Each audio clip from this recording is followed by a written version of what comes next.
At first, my husband didn't take the process very seriously, and he was like, yeah, Mel, go like look at homes, whatever, it's not a big deal. And he didn't say like what it was that he wanted or what he was comfortable with. And we had my dream home.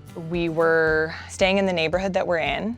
The offer was accepted, and my husband was all of a sudden like asking all these questions that he hadn't asked previously in the process. And it was the top of our budget, but he just really started to feel uncomfortable with it, and he panicked.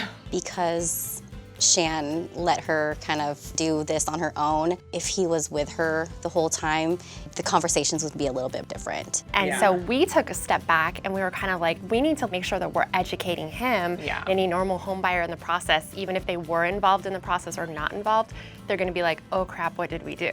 Krystle and Jen like really helped us through that process of reevaluating and compromising what we both need and want. And I've continued to joke that they are also marriage counselors.